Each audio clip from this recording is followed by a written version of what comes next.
अस्सलाम वालेकुम my YouTube family, कैसे हैं आप सब? उम्मीद है बिल्कुल ठीक ठाक होंगे। तो जनाब आज हमारे किचन में बनने जा रही है सर्दियों की सौगात, जो कि सबके घरों में बनती है सर्दियों में।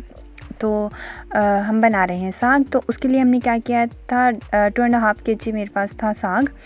हाफ़ गड्डी मैंने ली थी पालक की, और 250 ग्राम हमने लिया था बाथू, और ये कुछ हमने ली थी सब्ज़ मिर्चें। हमने क्या करना है, इन सबको हमने बारीक बारीक कट करके धो के हमने इनको अगर आपके पास ज़्यादा टाइम है तो आप इसी तरह आप एक बर्तन ले, उसमें ये सब चीज़ें डाल के धो के अच्छी तरह डाल के इसमें आपने थोड़ा सा पानी डाल देना है और इसको कुक करते रहना। अगर आपके पास टाइम नहीं है, आपको जल्दी इसको कुक करना है, तो आपने क्या करना है कि इन सब चीज़ों को धो के कुकर में डाल दें, और ये सब्ज़ मिर्चें भी अच्छी तरह क्रश कर लें और कुकर में डाल के, और फिर आप इसको कुक करें तकरीबन 40 to 45 मिनट तक।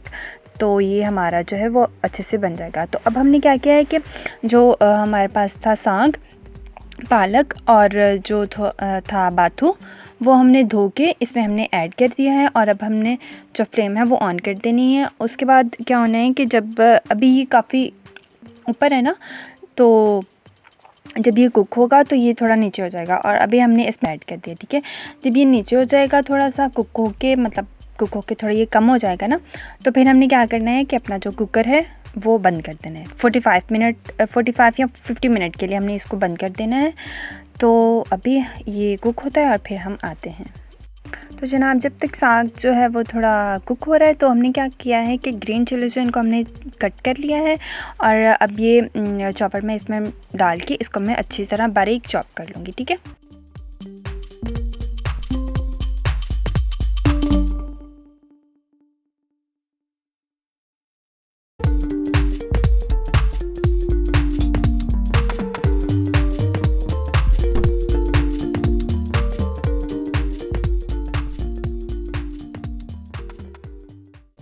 अच्छा जी, जब तक हमारा साग जो था वो कुक हो रहा था, तो ये देखिए मैंने ग्रीन चिलीज़ को अच्छी तरह से मैंने बारीक चॉप कर लिया है।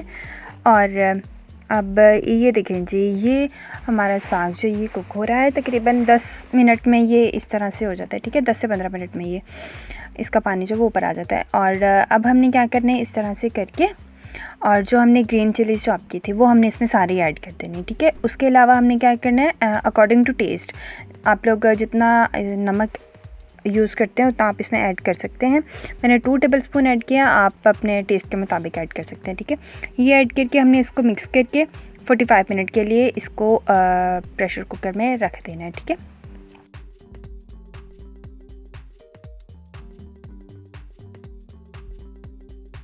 तो जनाब 45 मिनट्स के बाद ये हमारा साग जो है ये कुछ इस तरह से है। ये देखिए हमारा साग बहुत अच्छे से गल चुका था। तो अब हमने क्या करना है, अभी ये देखिए ये बिल्कुल अलग अलग इसके हैं ना, ये सब अलग अलग है ना। तो अब हमने क्या करना है कि इस स्टेज पे हमने आँच जो है वो बिल्कुल कर देनी है, दम वाली आँच कर देनी है। और फिर हमने इसमें गंदम का आटा ऐड करना है। आप गंदम का आटा भी ऐड कर सकते हैं, और जो है मकई का आटा वो भी आप ऐड कर सकते हैं। ये आटा हमने इसलिए ऐड करना है ताकि इसकी बाइंडिंग जो वो अच्छे से हो जाए, लाइक मतलब अच्छे से ये पहले अलग अलग था ना, तो ये अच्छे से जुड़ जाए। ठीक है, इस तरह से हमने इसको डालते जाना है, और थोड़ा थोड़ा करके डालना है, एकदम से सारा नहीं डालना है, और इस तरह इसको मिक्स करते रहना है। यहाँ पे मेरी सिस्टर जो हैं वो मेरी हेल्प करवा रही थी, क्योंकि ये काम अकेले से तो नहीं होगा। तो ये देखें जनाब, ये हमने इतना डालना है कि ये हमारा जो साग है ये अच्छे से जुड़ जाए। और अब हमने हैंड मिक्सर की मदद से इसको मिक्स कर लेना है, अच्छी तरह से सॉफ्ट मुलायम सा कर लेना। ठीक है, इस तरह से। यहाँ पे मैं और मेरी जो सिस्टर हैं, आप ही हैं, वो यहाँ पे कर रहे थे, क्योंकि साग को इस तरह से मिक्स करना एक बंदे का हिम्मत में नहीं है तो आप ही मेरी हेल्प करा रही थी।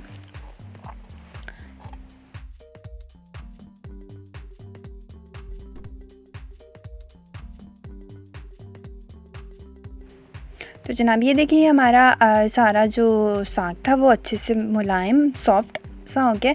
तो अब हमने क्या करना है, एक अलग से बर्तन लेना है, उसमें हमने ऑयल डालना है, और लहसुन और अदरक का जो पेस्ट है वो ऐड कर देना है। ठीक है, वो ऐड करने के बाद हमने थोड़ा सा इसको फ्राई करना है। अच्छा, हल्का सा हमने इसको फ्राई करने के बाद हमने इसमें 4-5 जो ग्रीन चिलीज़ थी उनको बारीक चॉप करके ऐड कर देना है, और फिर जो सारा साग था वो हमने इसमें ऐड कर देना है। ठीक है, ये देखिए अभी मैं सारा जो साग इसमें ऐड कर दूँगी। सारा साग ऐड करने के बाद तकरीबन इसको हमने 5 से 10 मिनट के लिए कुक करना है और फिर हम आपको दिखाएंगे साग की फ़ाइनल लुक।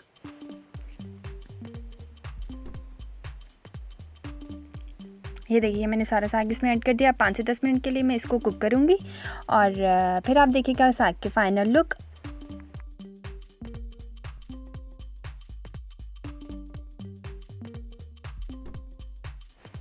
तो जनाब ये है हमारे साग की फ़ाइनल लुक। मक्खन और मकई की रोटी के साथ आप इसको खाएंगे, इतना मज़े का लगेगा। तो आप लोग ज़रूर ट्राई करिएगा और मुझे बताइएगा कि मेरी रेसिपी कैसी लगी है और मुझे बताइएगा आप लोग इसी तरह कुक करते हैं या कोई और तरीका है। अगर आप लोगों का कोई और तरीका है तो मुझे बताइएगा, मैं भी वो ट्राई करूँगी, ठीक है। तो अब आप लोग इंजॉय करिए।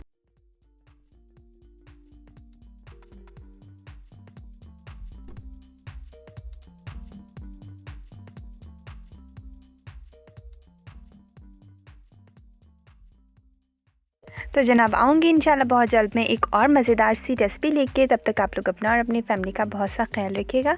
मुझे और मेरी फ़ैमिली का और स्पेशली मेरे मामा के लिए बहुत सारी दुआ करिएगा। तो तब तक के लिए अल्लाह हाफ़िज़।